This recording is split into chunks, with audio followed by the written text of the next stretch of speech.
တရားတရားရဲ့တန်ဖိုးကိုလူတွေတဲ့နတ်တွေကပိုသိဘာဖြစ်လို့လူတွေတဲ့နတ်တွေကပိုသိတော့ဆိုတော့လူပြည်လူလောကမှာတော့စီးပွားဥစ္စာကြိုးစားပြီးတော့ရှာကြကိုယ့်ရဲ့လုံလဝီရိယကြောင့်စီးပွားဥစ္စာတွေတိုးတက်ကြတယ်ဆိုတော့ကံကံရဲ့အကျိုးတတ္ထာရဲ့စွမ်းအားကိုသိပြီးတော့မသိကြဟောနတ်တွေကြတော့ကံကံရဲ့အကျိုးပိုးပြီးတော့သိဘာဖြစ်လို့သူတို့ကလောက်ကင်စားရတဲ့ဘဝမဟုတ်ဘူးကံပေးသမျှနဲ့ကျင့်တတ်ကြတဲ့ဘဝဆိုအရာရာဟာကံပေါ်မှာမူတည်နေတယ်ကံမရှိလို့ရှိရင်ဘာမှမရဘူးသူတို့စီဘလောက်လှုပ်ချင်လို့မှမရဘူးเนาะလူပြေမှာတော့ရောင်းဝယ်လုပ်လို့ရတာမဟုတ်ဘူးရွှေဆိုင်တို့ကတော့ဖွင့်လို့ရတာမဟုတ်ဘူးနတ်ပြေမှာအဲ့တော့သူကံပေးတာလေးတယ်ပဲသူကနတ်ပြေမှာဒီလိုအေးနတ်ပြေကနတ်တွေကဘယ်လိုကြောင့်သိတယ်လို့ပြောရတော့ဆိုနတ်တွေဟာလူနဲ့မတူဖြစ်ပေါ်လာတဲ့ဘဝတစ်ခုသူတို့ရဲ့နတ်တတန်းတစ်လျှောက်လုံးမှာဝတ်ထားတဲ့အဝတ်လည်းဘယ်တော့မှဖော်ရတယ်ရှိပန်ထားတဲ့ပန်းလေးတွေကလည်းဘယ်တော့မှနွမ်းသွားတယ်ရှိနတ်တွေအိုးပူလို့အဲ့လိုချွေးထွက်တာဆိုတော့ရှိနတ်ခန္ဓာအများရန်တန့်စင်တန့်ပြန့်နေတာဒါနတ်ပြည်မှာပေါင်တာတို့ကလည်းလိုပဲမထင်ဘူးရေငွေးတို့ကလည်းလိုပဲမထင်ဘူးเนาะတဘာဝခုကတန့်ပြန့်နေတာသို့တော့နတ်တယောက်ဟာကံကုံတော့မယ်ဆိုရင်ဘာဖြစ်လဲဝတ်ထားတဲ့အဝတ်တွေနွမ်းလာတယ်ပန်ထားတဲ့ပန်းလေးကလည်းညှိုးလာခန္ဓာကိုယ်ကလည်းခါတိုင်းလို့စိုးစိုးပြွေ့ပြွေ့မဖြစ်ဘူးနည်းနည်းမွဲချောက်ချောက်ကလေးဖြစ်လာဂျိုင်းကြားကလည်းချွေးလေးတွေပါလေးတွေစုပ်လာဒါကသူတို့ကဆိုင်းပြလာလို့ခေါ်ဆိုင်းပြလာလို့ရှိရင်တော့အဲ့တော့ medical check up သွားလုပ်မနေနဲ့တော့မရတော့ဘူးเนาะအဲ့ဒီနတ်ဟာဘာလို့ရတော့ဆိုမိတ်ဆွေတကယ်ချင်းတွေကအဲ့ဒီလိုအခြေအနေတွေပေါ်လာတဲ့နတ်ကိုနန္ဒုံဥယျာဉ်ကြီးတဲ့ဆွဲခေါ်သွားပြီးတော့စကားသုံးခုနဲ့မှာကြတယ်အေးမင်းဘာမှမစိုးရိမ်နဲ့ဒီဘဝကတည်သွားလို့ရှိရင်အကောင်းဆုံးပုံကိုရောက်အောင်သွားအကောင်းဆုံးပုံကိုရောက်အောင်သွားတဲ့အကောင်းဆုံးပုံရောက်တဲ့အခါကျတော့အကောင်းဆုံးလက်လက်ပါကိုရောက်အောင်ယူအဲ့ဒီရထားတဲ့လက်လက်ပါကိုခိုင်မာအောင်ကြိုးစား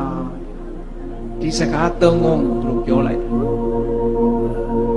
အဲ့ဒီစကားသုံးခုရဲ့အဓိပ္ပာယ်ကဘာတော့လို့ဆိုအကောင်းဆုံးဘုံကိုရောက်အောင်သွားဆိုတာလူပြေကိုသွားလို့ပြောတာအကောင်းဆုံးလက်လက်ပါကိုရောက်အောင်ယူဆိုတာတတ္ထာတရားကိုပြောတာအဲ့ဒီရထားတဲ့တရားတရားကိုခိုင်မာအောင်လုပ်တာကိုအဲ့ဒါရထားတာကိုခိုင်မာအောင်လုပ်ပါလို့ဒီလိုပြောတာဟောဒီနတ်တွေကနတ်သားတယောက်နတ်သမီးတယောက်စုတည်တော့မယ်ဆိုရင်ဥယျာဉ်နဲ့ခေါ်ပြီးတော့အဲ့ဒီသုံးခွန်းသောစကားကိုမှားကြားလိုက်တယ်လို့ဆိုအဲ့တော့တရားစွမ်းအားရဲ့တန်ဖိုးကိုသူတို့ကသိလူပြေရဲ့တန်ဖိုးကိုသိခုခေတ်တော့လူတွေကတော့မလုပ်ကြတော့ဆိုနိုင်ငံခြားထွက်ပြီးတော့အလုပ်လုပ်ကြတယ်ပေါ့ဗျာနိုင်ငံခြားကိုဒုက္ခတိလို့ထင်နေကြတာနော်နိုင်ငံခြားကရတာလေးတွေယူလာဒီလိုနဲ့ခုခေတ်ကတော့တစ်မျိုးပေါ့အဲ့တော့နတ်တွေကတော့မဟုတ်ဘူးလူပြေကိုသိတံမိုးထားဘာဖြစ်လို့လဲလူပြေမှာဘုရားရှိတယ်တရားရှိတယ်ဒီလိုကောင်းမှုတွေလုပ်တယ်ဘုရားတရားတန်ခါယရဏသုံးပါးရှိတဲ့အတွက်ကြောင့်လူပြေမှာကုသိုလ်ဥစ္စာတွေမြောက်များစွာရဖို့ရလူပြေမှာရှိတာတဲ့နတ်ပြေမှာအခွင့်အလမ်းသိမ့်မသာဘူးဒီလဆောက်တည်ဖို့လည်းသိမ့်မလွယ်ဘူးဆွန်ကတ်ခြင်းဆွန်ကြွေးခြင်းကြောင်းဆောက်ခြင်းလို့လည်းမရဘူးနတ်ပြေမှာဟုတ်ကဲ့လားလူပြေမှာကကုသိုလ်ကောင်းမှုတွေကအကုန်လုံးနိုင်တယ်ဒါကြောင့်မို့လူပြေကိုသူတို့ကသုဂတိဘုံလို့သတ်မှတ်တယ်လူပြေမှာကုသိုလ်ကောင်းမှုများများလှုပ်လာတဲ့ပုဂ္ဂိုလ်တယောက်ဒီနတ်ပြေရောက်တဲ့အခါကျတော့ဒီပြေနတ်သားတွေနတ်သမီးတွေနဲ့ပို့ပြီးတော့ထူးခြားပြီးစိစိမ်ဥစ္စာကတောက်ပြောင်မှုရှိတယ်ဒါကြောင့်မို့လို့လူပြေကိုသွားခြင်းသွားရင်ဘယ်မှမသွားနဲ့လူပြေသွားလူပြေမှာတရားတရားရှိပြီဆိုလို့ရှိရင်ဒုတရားစွမ်းအားကိုအသုံးပြုပြီးတော့ကုသိုလ်တွေများများလုပ်ပြီးတဲ့အခါကျတော့ဒုနတ်ပြေကိုပြန်လာခဲ့လို့ဒီလိုပြောတာနော်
ရေဖြန်းမှုရှိ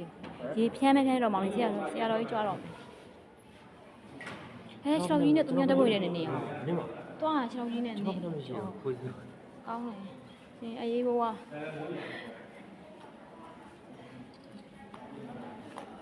ဆက်ဆက်